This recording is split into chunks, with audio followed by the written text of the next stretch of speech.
Really hear the reaction in the chamber. Fixed what? The best in the morning is on 92.7 Sunrise.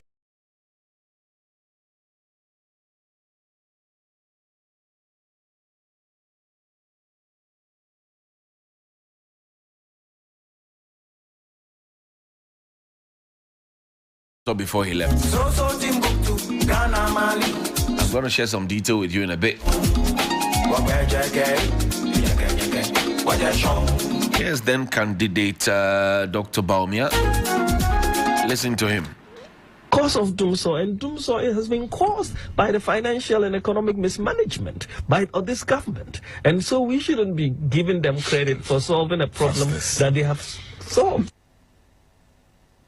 Cause of doomsday, and doomsday has been caused by the financial and economic mismanagement of this government. And so we shouldn't be giving them credit for solving a problem that they have solved.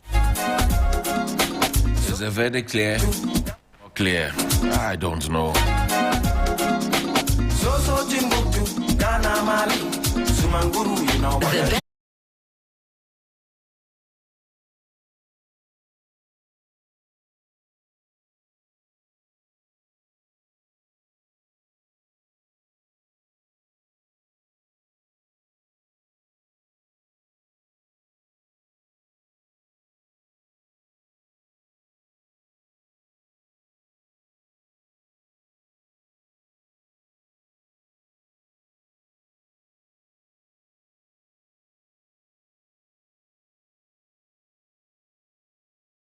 Minutes after 8, Sunrise on 3FM 92.7. So I think that affirmation by Dr. Baumia and what President Mahama said is settles the dust as to whether doomsday was solved or not. Or you have another opinion? There was actually a huge debate over this matter. Yeah, but I said it was a money problem. They said no, it's not a money problem. It's a wisdom problem. Yeah, it's not a wisdom problem. The man says he fixed it. Yes. And then in the chamber, the reactions were different. And I just played a video of Dr. Baumia back then, who said that, we can't give you credit for what you caused, for solving what you caused. The bottom line is it was solved. Yes. I mean, I called but it as to who takes the credit for solving it is where the problem is. In the meantime, Ghanaians are just looking for power. Yeah. He said between 1st January 2016 and 7th January 2017, there was no doomsday in Ghana. That's what President Mahama says.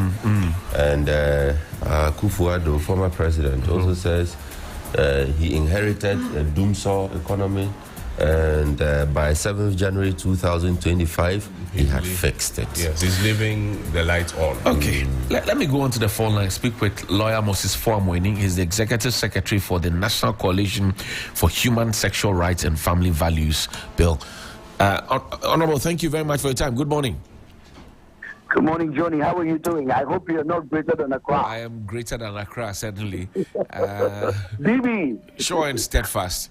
Today is sure, Johnny. Thanks a lot. Today is the 28th of February, 2025. What do you remember?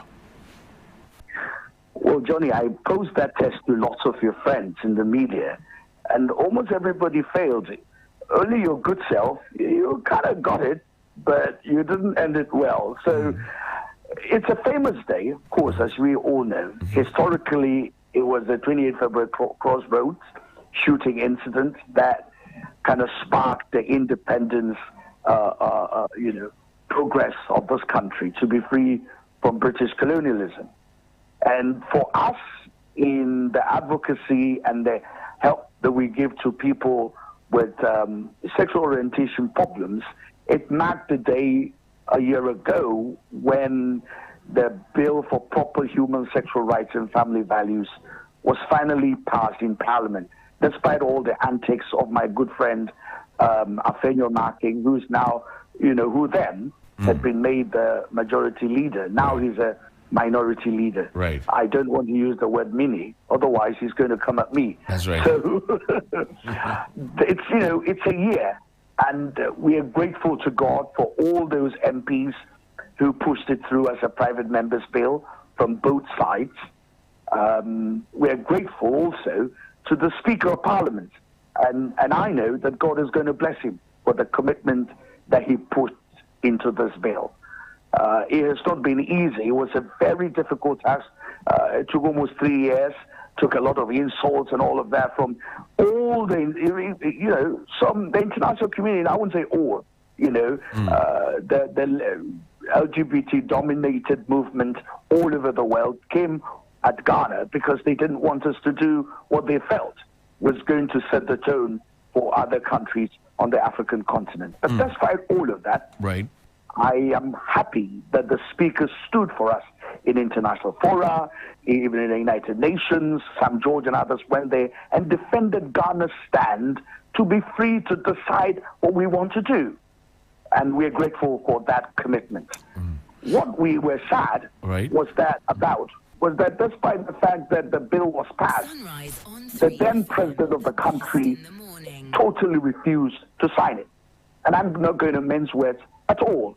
The former president is a very good friend of mine, but on this issue, he failed himself, his lineage, his parenthood, his country, and his party. And that is why the MPP spiritually lost this election, the last election, in the massive way that it happened. Now, one of the things that even saddened me was that all of us had the former president tell us that, the matter had gone to court. I am confident that that court case, which he could even project before the documents were filed, was all a cooked-up matter to stall, his signing of the bill. But you see, God being so good, he said, the Supreme Court, if it decides that I'm going to sign. On the 18th of December, the Supreme Court threw out the whole, those two cases brought by Richard Sky and the other lady. Right. What happened? The then president, refused to sign, despite all the implorations of the Presbyterian Church and all the church elders. Clearly, this is a man who was running counter to the values of this country. And I feel very sad for him because he's from such a great tradition that I wondered why he did what he had to do. But now we are where we are. And I know that is where you're going to go to. What should be done? That's right. You tell me. The current government promise. You tell me. I am happy to note that this current president and all, indeed, this private members bill was pushed, mainly by Sam George, Bejra, Defiame, who are all NDC members of parliament. There were one or two MPP and Tim Fojo, and then Andy Appiah-Kubi, who suffered greatly because of this, who supported us, But this was a major plank on which the NDC campaigned. And spiritually, they know it because they covenanted on this matter. That was the reason why God gave them that massive victory. So I was so happy that the president, when he came in, even before, I think soon after he was sworn in, a few, of our coalition heads of churches paid him a visit. The Catholics went there, the Assemblies of God visited him, and he said that, look, I think that depending on what those who brought the bill are going to suggest, because it is a spat, because the parliament had ended, and that he was willing to let it be brought by the executive himself. I felt very proud, because if those of you who remember, standing beside Kamala Harris, our former president has said, this bill is not a legislation of my government. I don't know what kind of government he was talking about, because if you look at Article 1 of the Constitution, it says the sovereignty resides in the people of Ghana, That's right. and all the powers of government are supposed to be exercised on their behalf and for their well-being. So, Mr. President Akufo-Addo, the former president then, the former president now, it wasn't your government. It was the government of Ghana. And yet he was able to say, this is not a legislation of my government. It's a handful of MPs. Very condescending language. So if this current president says, I want to bring it, because this the position of Ghanaians on this, strange sexual behavior that can be corrected and helped, with the Europeans and some European and Western European countries are pushing on us as a human right, it was very much on the ballot. And if Ghanaians are taking the decision to vote for me, then I will exercise that power and say that this is what they want to do. So let us do it through my Attorney Are General. you confident that President Mahama will assent to the bill? Because we know the processes. Once the bill failed to get presidential assent, we have to come back to it again and start all over again.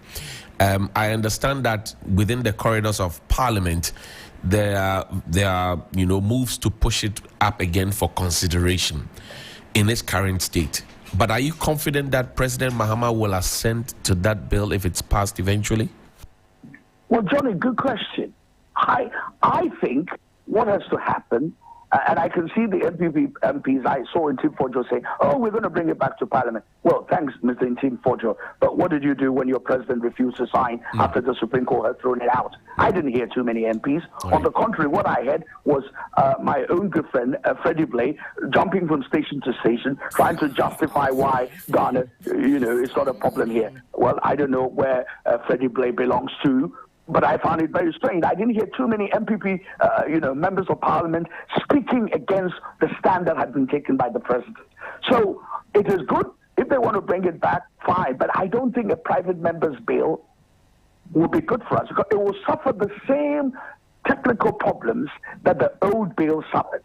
And you and I have gone through this on your program, which was some of the legal objections that was ensconced in, the course of action which Richard Sky had initiated. Right. First of all, the private member's bill must not superimpose any charge on the exchequer.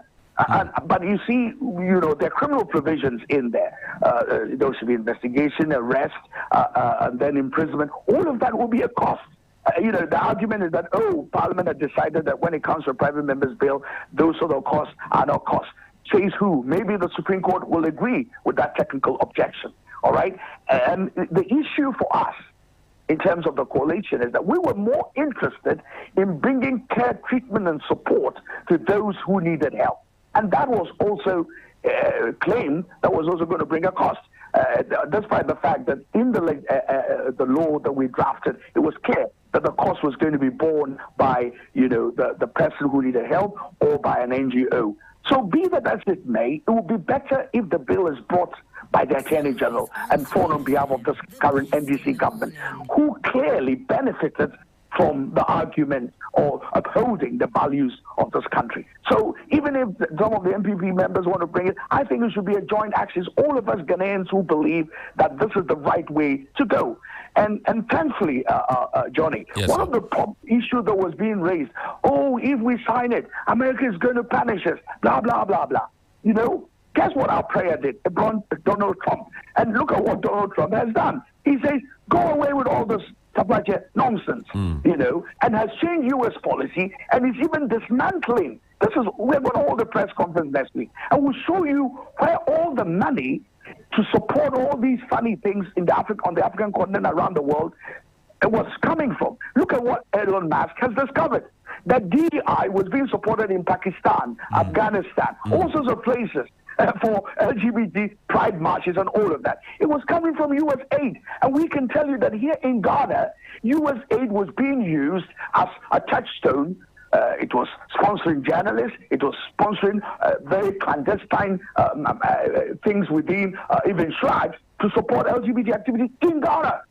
Thankfully, all of that is gone out of the window. And so the NDC government is not suffering from the sort of so-called international pressure that it would have suffered. See what God has done with prayer. So I think it would be good if the president does it quickly. Sadly, yesterday's State of the Nation's address, I think it was a major platform for him to have mentioned it.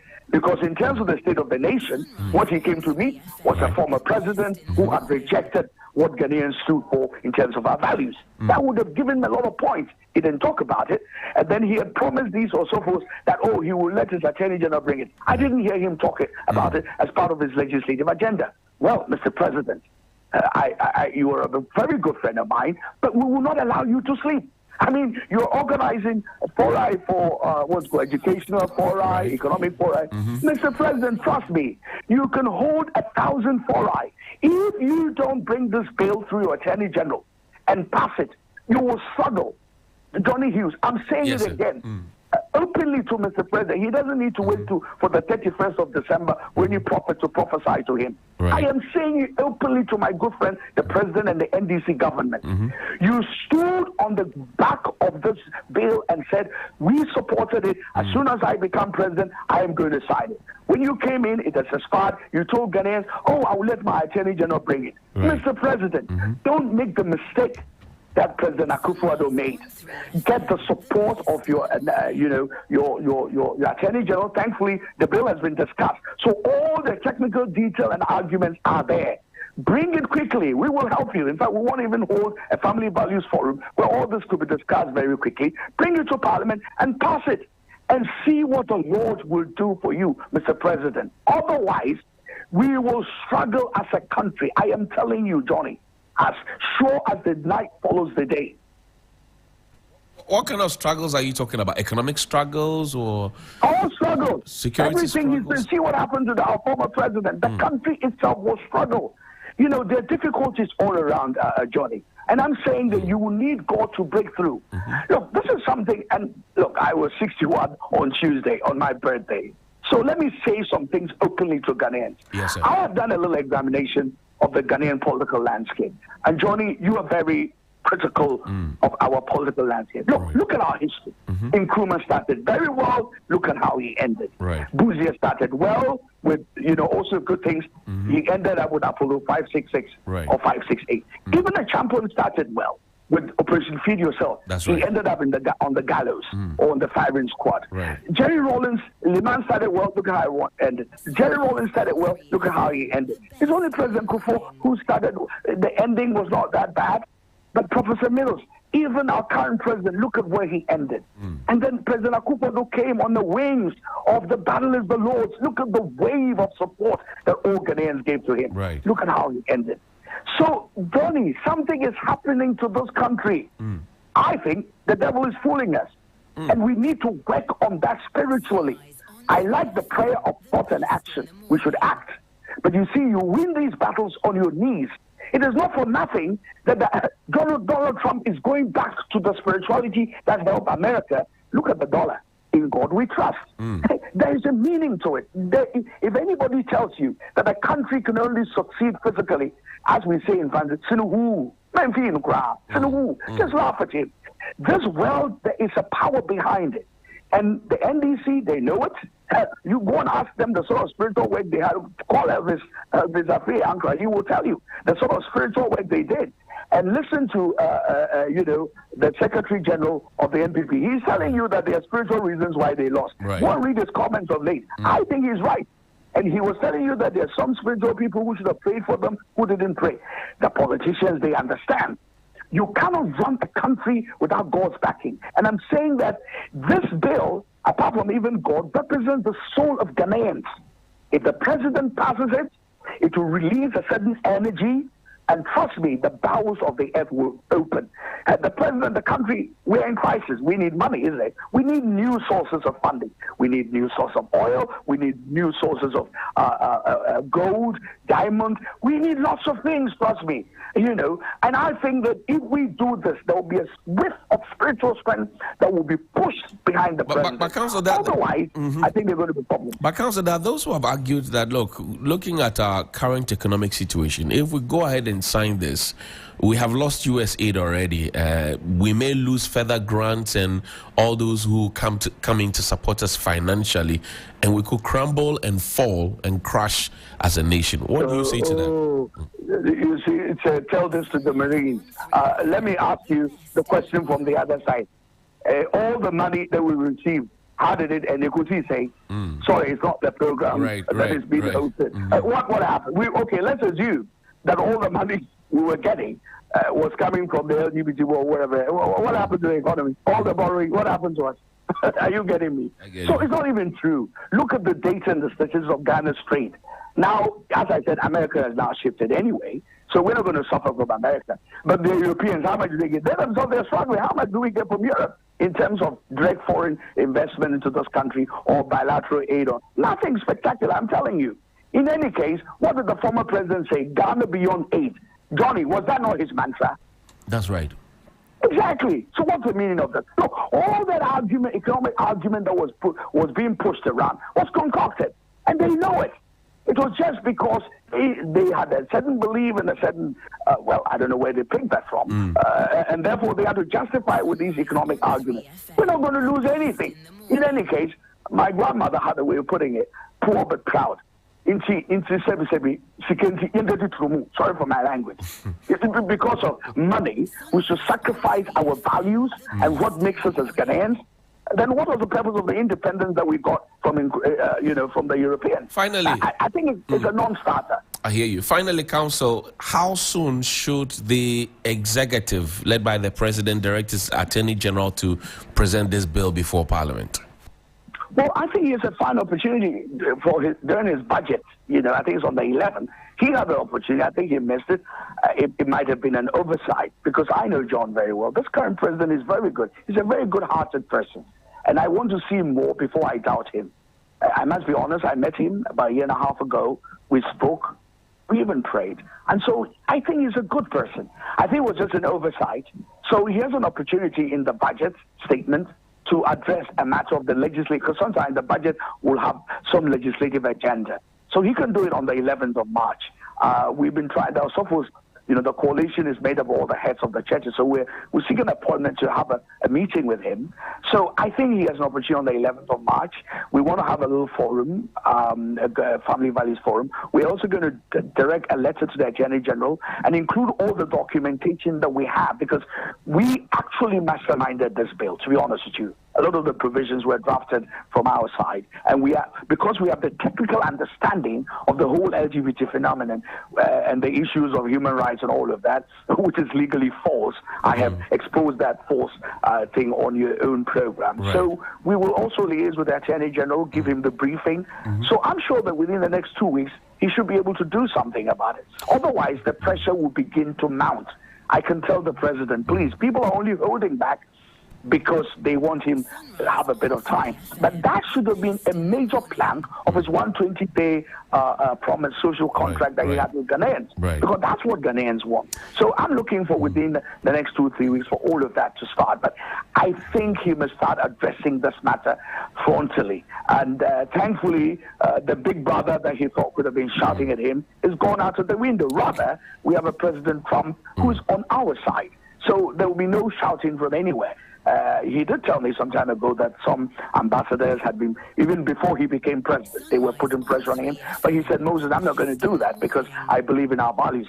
I don't think that the then former president that I know has changed. He's a very good man, and I think he will be able to stand these things off and do what Ghanaians voted for him to do. I think he will do that. I believe he will. If he doesn't do it, then the action will start. But we will prompt him. Because this time, we're not going to allow our vote to be wasted. And Johnny, this is what I'm going to say, and I probably will end. Right. The truth of the matter is, now I've given you a litany of the history of this country and how we vote, even in this republic. Ghanaians vote massively and express their will. Over time, that will is dissipated. I think by the politicians, I think the way to sustain that will, the voting that we have done to make sure that it is kept and our leaders don't massage or turn that thing down is to pray. I think we should reach out into the spiritual realm. And so we're going to launch a 24-hour, 365 days and 4-year prayer cycle where every Ghanaian is going to pray. Anywhere you are, just pray for the maintenance of the voting that we have done. I hear you. So it's a 24-hour economy. Sorry, it's a 24-hour, 365. What's it called? 4-year prayer tower that we're going to launch. Thank you. We will all pray to maintain the voting that we have done, because as I have demonstrated, if we don't pray the prayer of action, thought and action, not just praying, but also actively as Ghanaians to change our own attitude towards work, towards the asset of the country and all of that, then we're going to struggle. Great. And I believe that when we do that, then this country will be successful. Thank you very much, Lawyer Moses Fuamweni. He's the Executive Secretary for the National Coalition for Human Sexual Rights and Family Values Bill. We're grateful that you spent your time with us. Thank you very much indeed. Julius Jima is joining us on the other phone line. Yesterday, the President of the Republic presented a very doom and gloomy picture of where we stand as a country in terms of our economic standing. Now, but he says he's not going to push blames and shift them. He is confident and ready to fix them. Julius, thank you very much for your time. You are the economics guy, you are the policy analyst. What did you glean from the president's speech yesterday? Good morning, Johnny. Thanks for having me. Well, I think that presidential messages hasn't been new to us. And it's expected of the president the position of the country in its entirety.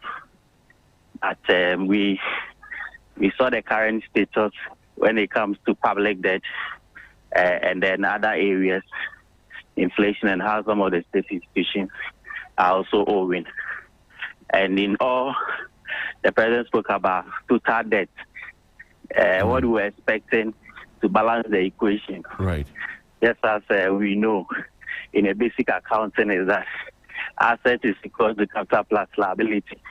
So maybe the president could have balanced it with the capital and then the asset turnover of the country so that we can always see the perfect picture and then how he's going to fix some of these things. The most important thing is his ability to communicate that he's going to fix the problem. And I think that is why Ghanaians voted for him. So he has to demonstrate the ability to be able to fix some of these problems. Reduction in our public debt, as he quoted that the current public debt is about 721 billion. And going to reduce that. He has also promised about cutting down costs, and they're not going to resort to excessive borrowing. How is it going to reflect in the lives of the ordinary Ghanaian? I think that this is how I will assess the performance of the State of the Nation address yesterday. I see. Now, if you hold the line for me, Professor John Gachi is also joining us on the other phone line. Prof, thank you very much for your time. Good morning. Good morning. Thank you for having me. I know that you and Dr. D.Y. Mwakun, Mohamed Samara, Nelly Miraku, Anthony Sapon, Ernest de Graaf Ejer, and other greats were put together in a committee towards a certain national economic dialogue. The president hinted yesterday, or if you like, reiterated. How far have we come regarding that? Okay, thank you very much. We have come so far. We have got into the last leg of the preparation. The dialogue will be held on 3rd and 4th of March. That is next week, Monday and Tuesday. And the dialogue will have the chairman of the planning committee giving an opening remark. Chewa Amwaku will give some setting the scene. Then the finance minister will give us the state of the economy. And that will lead to the president presenting his keynote address to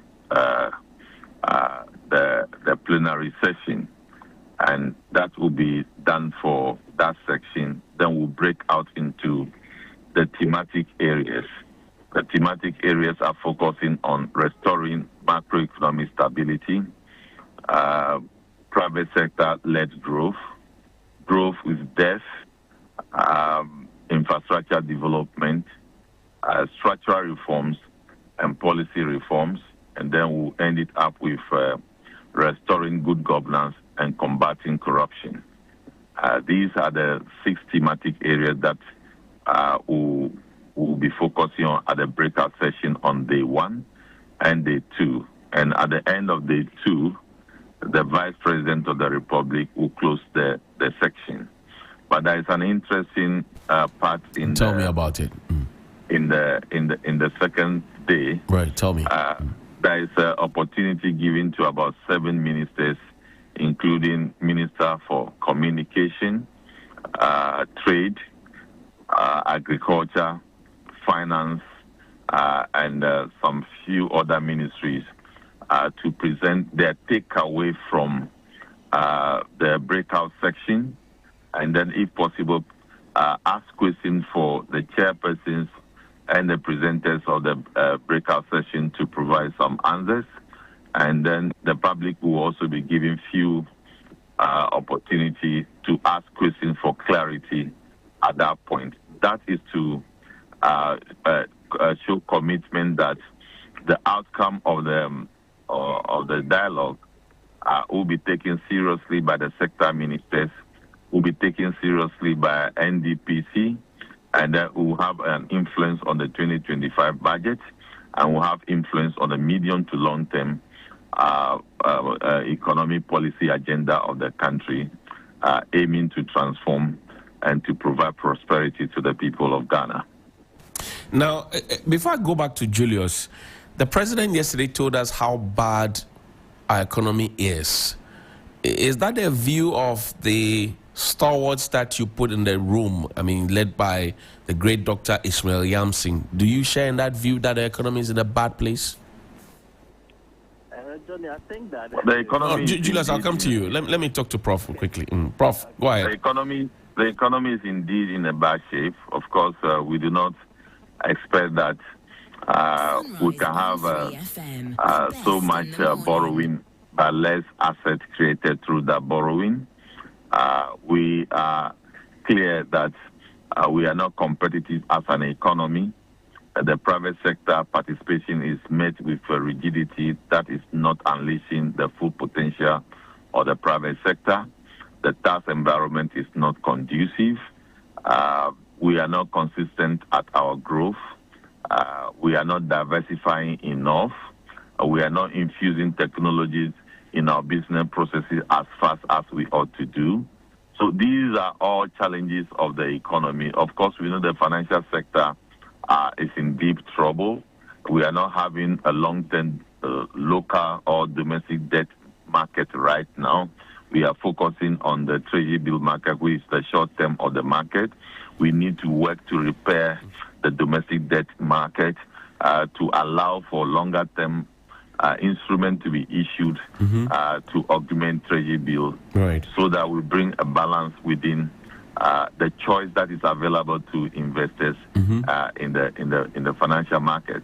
And that we also do know the debilitating effect of corruption, right, and poor governance on our outcomes of our economy. Right. So these are the things that we will be addressing in the various plenaries, in the various breakout sessions to collate ideas and build consensus for national progress. I see. Julius, so Ghana's debt stock stands in excess of 721 billion, with an additional debt from state-owned enterprises like ECG, 68 billion Ghana cedis, Cocobot, 32.5 billion, and we can go on and on and on. How do we get a magic wand to return us to the status quo ante, where we can say now we can breathe economically? Fantastic. So I think that is why we are anticipating the dialogue, the National Economic Forum, to be able to really bring out the hardcore discussions and then the technical know-how to be able to reverse all these liabilities into capital and then assets, just as I indicated earlier on. Yes, we owe. We have accrued so much debt. As a financial analyst, one of the things we are looking at is that some of these news will not have impact on our financial sector and our money market. The investors are watching both domestically and then in the international stage, the ability and then the demonstration for us to move from a debt-driven economy into reserves and then revenue-driving economy. It's where currently I am looking at.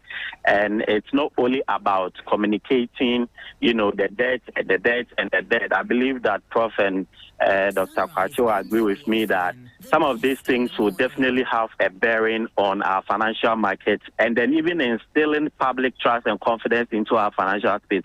So I'm so much happy with the dialogue that is coming up on March 3 and then March 4, so that we can all hear the experts for us to know some of the strategies that you've been asking for. Some of them will have to be channeled to the forum, but we all know the problems that is going on in our country.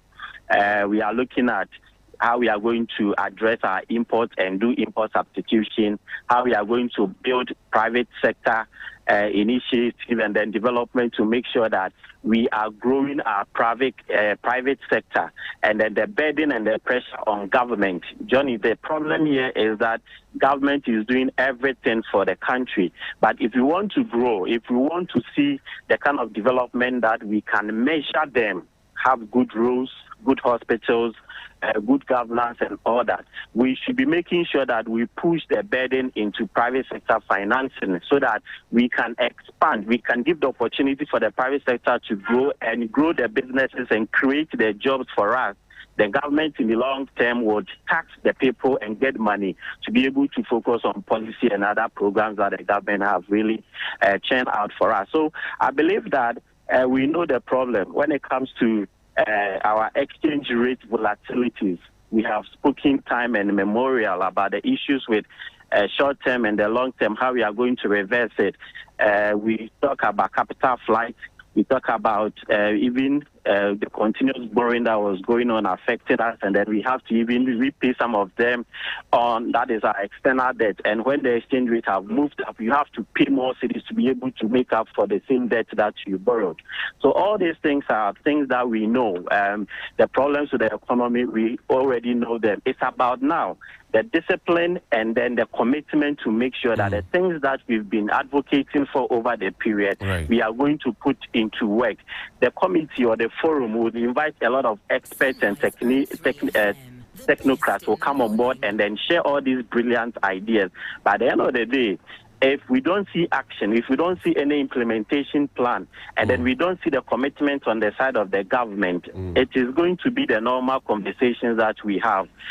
You have granted us audience and we've discussed the issues with the economy so much that we come and we communicate the same strategies. My currently advocacy is that we can get a commitment to push for the implementation of the medium term, the short term, and then the long term. We have always said that this short-term kind of solutions that we address the challenges of the economy is not helping us. We need a national development plan for about 10 years, and I believe that is what the committee is going to help us to achieve, so that we can strictly follow. If we don't do that, and then we don't change the way we address the issues with the economy, it is going to be the same thing that we've been discussing. So I believe that this time around, from the inception of the dialogue, and then after that, March 11, the budget will come up upstream. The next is implementation of these strategies and the commitment we are going to show at it, and discipline ourselves to follow some of the things. One of the things we lack in the country is compliance. The directives will come, the strategies will come, the key takeaways will come, but we fail to comply. And in effect, it will also have, the consequences on the economy, and then people will want to do the same thing that they are doing. So I believe that after all said and done, we know the problems that is confronting the country, and that is why we can only solve these problems or fix this problem. One of the things that we can really do is put ourselves together.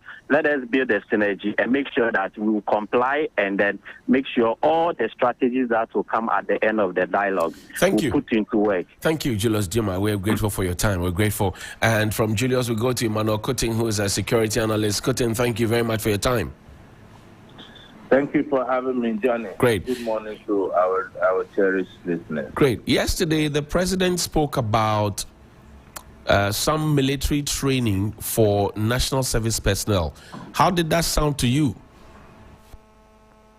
Well, as a security watcher, I think that from the policy point of view, it's a good policy. But I think that Ghana is not ready for the implementation of such a policy. I think we need to do wider consultations, given what is happening around us, terrorism, and the upheavals in the Sahel. Every policy comes with its pros and cons, yes. I know he's talking about discipline and patriotism, and he feels that the military is the best avenue to instill that display in our youth. I will humbly beg to differ that. You see, when we went into the concept of democracy, we threw away our traditional values. And that is to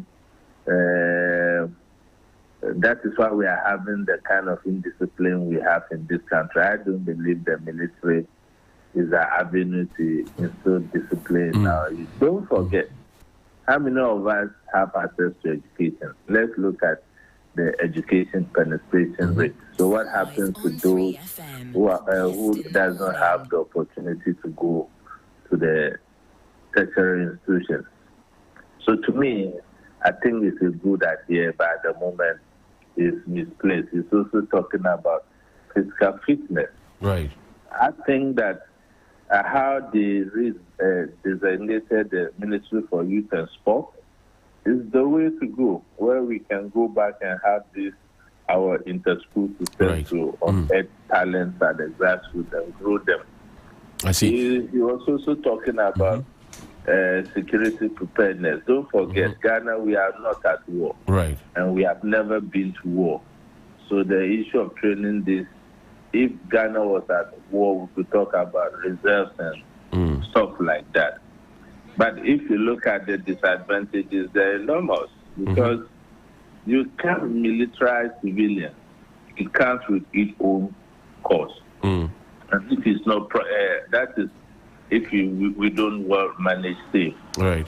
And then the cost of logistics in implementing a program like this nationwide will be very expensive. Great.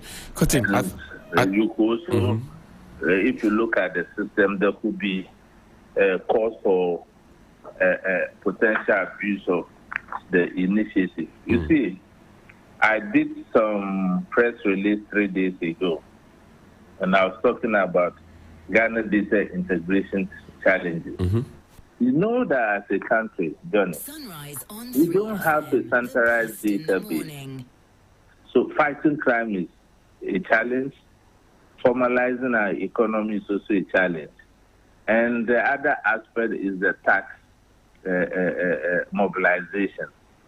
So if we don't have these systems in place, John, and we go ahead to train these young men and women to have some form of military training, what happens to them if we don't put the exit strategy? They could bring a lot of challenges to the country. So to me, we could look at international best practices. Singapore has experienced, has implemented the same thing. But if you look at Singapore, the technological-wise, they are ready. They have a centralized data of all their citizens, and they have an exit strategy as well. Okay. If you look at Israel, Israel has the same thing, but you know Israel is always at war. But Sweden and South Korea are the other countries in the world that have gone through this route journey. Cotton, I thank you very much indeed for your time. We're grateful. You're welcome. Thank you. That's Emmanuel Cotton. He's a security analyst. And it's 2 minutes after 9 here on Sunrise on 3FM 92.7. We're doing an analysis on the President's State of the Nation address. Kofi Asari is with the Africa Education Watch. He joins me. He's part of the committee of eminent persons within the education sector that the President put together to think about an education forum to look at how best we can fix our education sector, particularly the free SHS concept. And he joins us on the phone line. Kofi, good morning. Thank you for your time. Hi, good morning, Johnny. Good morning to your cherished audience. How is your work going as a committee mandated by the President to look at free SHS and other educational issues? Well, our work is going on smoothly, except that we were mandated to look at education in general and not specific to free senior high school. We have just completed a round of zonal engagement across the country, where all the key regional stakeholders were engaged, from the communities to the district level to the regional level, comprising teachers, students, parents, artisans, everyone who participates in and benefit from education, faith-based organizations, NGOs, teacher unions, every group participated in this engagement. So we just finished the entire national zonal engagement 2 days ago. And so we are Now, we've had separate engagement for the religious bodies. We had a full session at the Airport Hotel on Wednesday. Then a similar one also for the student groups on Monday. There are one or two engagements to have with identified groups like the Trade Unions Congress, and then also the teacher unions, an exclusive one for them, even though they have participated in the zonal ones. And then we'll move into session to begin the validation, which should be done by the middle of March. Our aim is to submit our first report to the president before the end of March. So that is how far our engagement with Ghanaians have come. The forum proper, when are we to have it? The forum is what we are having. The forum was designed to have a national version and then a zonal version comprising between 1 and 3 regions per zone. So we had the 18th and 19th of February at the Water Stream Hotel in Hull. We had a national forum itself for 2 days where stakeholders converged from all across the country, including some from outside Ghana, to discuss the key transformation issues in our education system. It is after the national forum, which the president participated in, that we started the zonal ones to get closer to those who may not have been able to travel the way to participate in the national forum. So let's say about 90% of the forum, of the engagement is over for the forum itself. Then the remaining 10% will be the validation of all the key issues and recommendations, especially recommendations that emerge from the zonal engagement and national engagement, and also the special groups engagement. Once the validation is done, and then we are done with the forum, then we submit our report to the president. I see. The president yesterday pledged not to cancel free SHS. He says he was going to look at ways to improve its implementation. That's one. He also promised that double track will be eliminated, given the fact that some expansion of infrastructure will happen. What do you think? Well, I think that the president did not ask us to review free senior high school.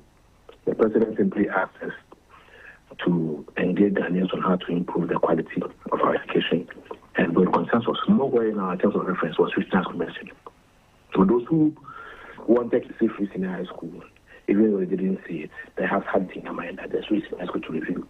But it's not part of our TR. So we have kept saying that we are communicating the opinions of Ghanaians.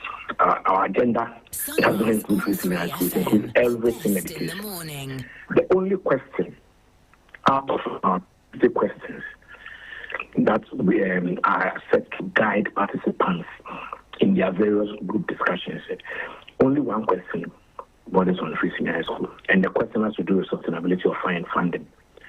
So that's less than 2%. So it has always been the case that people have said their own questions and I ask them, but the reality is that our work is about less than 2% of free senior high school.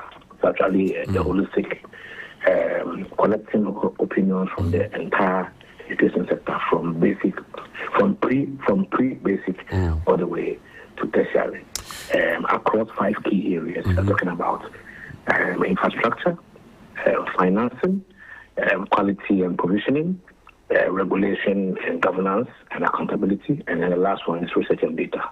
So that is our mandate, and that's what we've been doing. I see. Now, let me pick your thoughts on the president also focusing on scholarship for brilliant but needy students, particularly within the areas of law, medicine, and engineering. You've been an education think tank. Is that the direction we should be heading, or there's another alternative? You tell me. Well, scholarship regime in Ghana requires a complete overhaul. In our proposals to the government of Ghana, in the past and present, they have indicated that 2 things must happen to our scholarship. The first is the total restructuring of the framework for administering scholarship. Right. Because it is amorphous. We have a silo-based scholarship system where Get Fund is running one scholarship. Scholarship Secretary is running one. GMPC has their scholarship. Everybody has theirs. It has to be a composite scholarship system that is managed by a scholarships authority, so that we are able to ensure coordination, regulation, and quality assurance. So there are a lot of institutional reforms and legal reforms that should happen, because all these bodies, the electoral secretary, they are not legal mandate. It's just the secretary under the president. They have no legal backing. So a lot of legal reforms must take place to make our scholarship system fit for purpose and responsive to the skills anticipation needs of our country. So that must happen. If that does not happen, focusing the current scholarship system on lawyers and training STEM lawyers and people whose skills are much needed, yes, would be good, but only for the medium term, because the structural issues have not been addressed.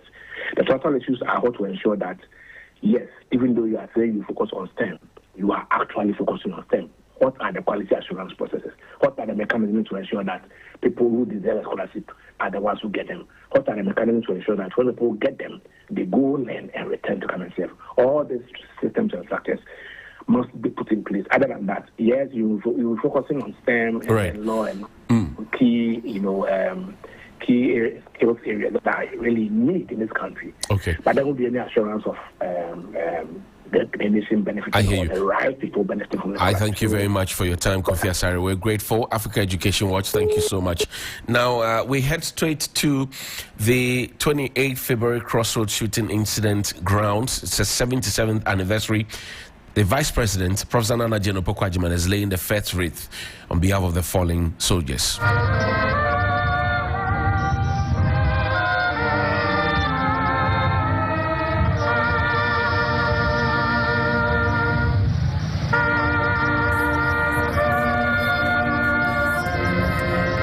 There you have Professor Nana Jane Opoku-Agyeman laying the very first wreath, flanked on the right by Dr. Omani Boama, who is the Minister for Defense, to the left by Alhaji Muntaka Mubarak, who is the Minister for the Interior. And she goes to pay homage to the veterans who are today on parade at the park, together with the military, the contingent for the military and the police service as well. The Chief of Defense Staff, General Thomas Opon-Pepra, see a female colonel as well. And it's a full event, a very packed one. Instrumental you hear in the background is Now Praise We Great and Famous Men, which indeed is a day to celebrate the three and many others, Sergeant Ajete, Corporal Latipo, and Private Odate Lamte, who with their blood, toil and sweat defended their honor and fought for the independence of Ghana in their own right, defied the orders of Police Commander Imre. Excellency. I now humbly invite the Chief of the Defense Staff, General Thomas Opon-Pepra, to lay the second wreath on behalf of the Ghana Armed Forces and other security services. The wreath will be presented by Ebosuman Class 2, Osei Rita.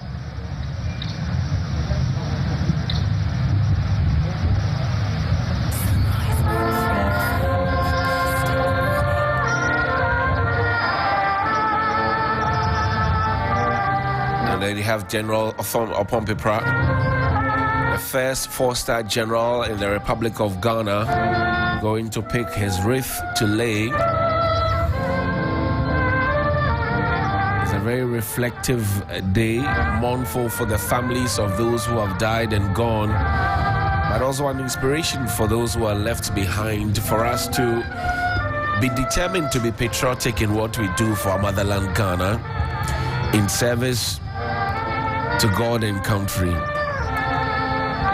And the Chief of the Defense Staff, on behalf of the men and women who serve with the colors, has laid the wreath. A clean salute right there. One of the officers of the Public Affairs Department of the Ghana Armed Forces, together with him, he also pays his respect by saluting the veterans, some aging 90, some 87, Psalm 104, Psalm 102, Psalm 98. Some are on parade today. The Chief of the Defense Staff, General Thomas Opon Pepra.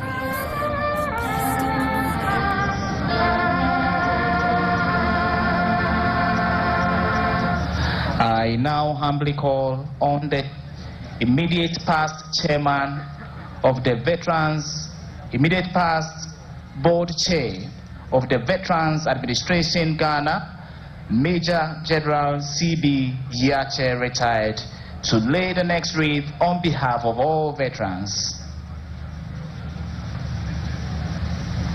Sunrise on 3FM, the best in the morning. The wreath will be presented by Ebosema Class 2, Ogo Mary.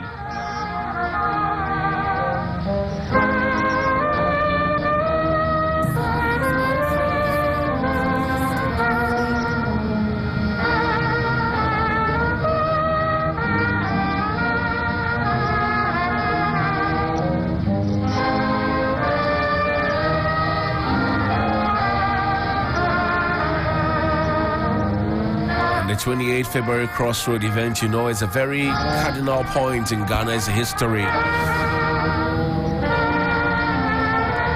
In current memory, you remember that WO1, Joshua Hammond, was promoted from private as he returned from the Second World War straight to a WO, unprecedented, never happened before. But that should tell you the honor that was bestowed on him, because particularly his age was reduced, so just so he could serve, and many others like him. History has it that so that the colonial government will not be seen as engaged in child labor. A very reflective, mournful day, a very solemn occasion, and for 77 years this has been on the minds of many people. Some have had to live with the pain, but that pain brought us all joy and glory. And as tradition demands and custom dictates, the former board chair of VAG, the Veterans Administration of Ghana, also goes to pay homage. And you should see the commander of the platoon on the side of the veterans. He is old, but he's still agile, not weak and frail. I'm told he's inched over 80 and is still strong.